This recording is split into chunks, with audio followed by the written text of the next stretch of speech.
Assalamualaikum warahmatullahi wabarakatuh. Kami dari kelompok 6 akan mempresentasikan materi tentang manajemen portofolio. Manajemen portofolio.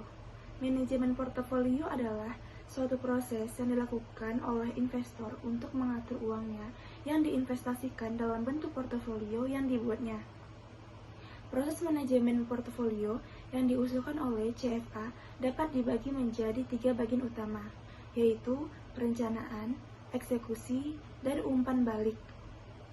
Sasaran-sasaran investasi investor.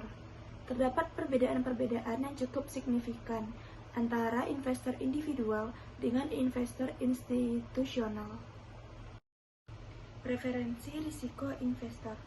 Preferensi risiko investor individual akan sangat ditentukan oleh umur dan tingkat penghasilannya. Hidup manusia yang terbatas pada tingkat penghasilannya yang berbeda akan mempengaruhi preferensi risiko investasi sepanjang siklus hidup mereka. Batasan-batasan investasi investor. Yang pertama ada likuiditas, yang kedua ketersediaan aktiva, yang ketiga horizon investasi, yang keempat peraturan-peraturan, yang kelima pajak, yang keenam kebutuhan-kebutuhan unik. Kebijakan-kebijakan dan strategi investasi. Untuk investor institusi yang diatur oleh peraturan-peraturan, biasanya diwajibkan untuk membuat pernyataan kebijakan investasi. Pernyataan kebijakan investasi merupakan pernyataan yang mendeskripsikan kebijakan investasi yang diambil, termasuk di dalamnya informasi mengenai sasaran-sasaran, batasan-batasan, dan preferensi-preferensi dari dana yang diinvestasikan. Pertimbangan-pertimbangan faktor makro yang relevan. Faktor-faktor tersebut adalah faktor ekspektasi makro yang dapat mempengaruhi pasar modal. Faktor makro yang harus dipertimbangkan adalah faktor ekonomi, sosial, politik, dan sektor industri. Menentukan ekspektasi pasar modal. Penentuan ekspektasi pasar modal adalah mengekspektasi kondisi pasar modal di masa depan yang sudah dipersiapkan sedini mungkin. Misalnya memperkirakan return, ekspektasi dari masing-masing sekuritas yang akan dimasukkan ke dalam portofolio.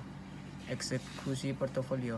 Mengeksekusi portofolio berarti membuat portofolionya jika portofolio masih belum dibuat dan merevisinya kemudian hari berdasarkan umpan yang diterima. Alokasi aktiva. Alokasi terkait aktiva terkait dengan keputusan untuk membagi dana yang ada ke beberapa jenis investasi yang dimasukkan ke dalam portofolio. Alokasi aktiva merupakan keputusan investasi yang sangat penting mengingat kombinasi aktiva inilah yang akan menghasilkan return dan risiko dari portofolio. Optimalisasi portofolio. Optimalisasi portofolio terkait dengan pemilihan portofolio yang dapat memberikan hasil portofolio yang baik. Implementasi dan eksekusi portofolio. Hasil dari optimisasi portofolio akan didapatkan kombinasi yang optimal dari sekuritas-sekuritas yang membentuk portofolio. Kombinasi yang optimal ini menunjukkan macam-macam sekuritas yang harus dibeli atau dijual, pendek beserta proporsinya masing-masing. Return portofolio. Return portofolio terbagi dua, yaitu return realisasian portofolio merupakan rata-rata tertimbang dari return realisasian tiap sekuritas tunggal di dalam portofolio.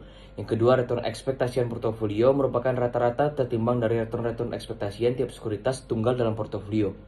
Rumusnya RP sama dengan NABT kurang NABT kurang 1 per NABT kurang 1.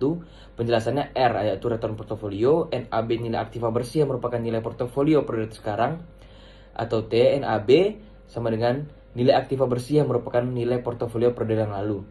Selanjutnya, reward to variability atau Sharpe measure.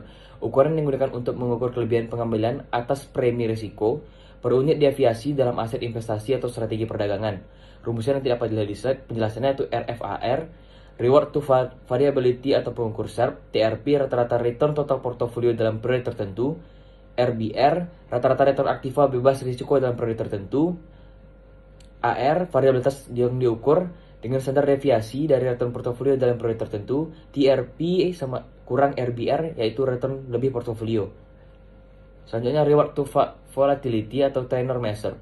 Suatu rasio yang digunakan untuk mengukur kinerja portofolio atau reksadana yang memperhitungkan imbal hasil dari risiko sistematis. Penjelasannya RVOL atau reward to volatility atau pengukur tenor, TRP rata-rata return total portofolio periode tertentu, RBR rata-rata return aktiva bebas risiko BR volatilitas yang diukur dengan beta portofolio periode tertentu, TRP atau RBR return lebih portofolio. Terima kasih. Berikut penjelasan reward to market risk. Hartono menyebut reward to market risk sebagai modifikasi dari indeks Treynor. Pengukur Sharpe menggunakan deviasi standar bukan varian sebagai pengukur resikonya. Maka pengukur Treynor modifikasian ini akan menggunakan resiko sistematik atau resiko pasar agar hasilnya dapat dibandingkan dengan metode Sharpe.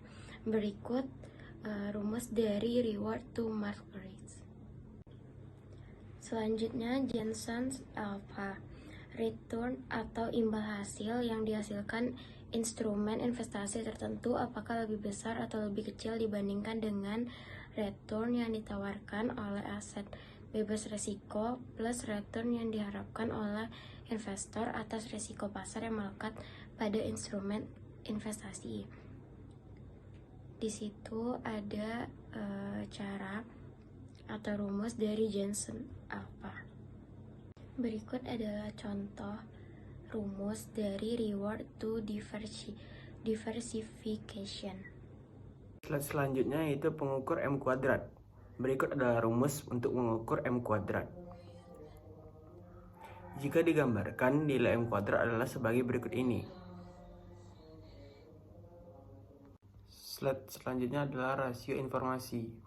Rasio informasi adalah alat yang digunakan untuk mengevaluasi tingkat pengembalian investasi portofolio disesuaikan dengan risiko.